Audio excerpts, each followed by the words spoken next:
Hello, good morning. আজকে আমি চলে এসেছি একটা বাইক ট্রিপে। আমরা যাব হচ্ছে রোহিত, আমরা কোথায় যাচ্ছি? আমরা যাচ্ছি টাটা ডিমনা লেকে।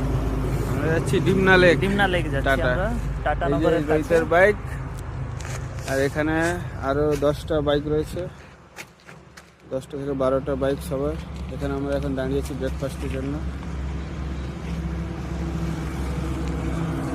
ভালোই ঠান্ডা আর কুয়াশা রয়েছে সকাল থেকে, এখন পর্যন্ত ভালোই লাগছে। 5:30 সকাল ভোর থেকে বেরিয়েছি, দেখা যাক পুরো দিনটা কেমন কাটে।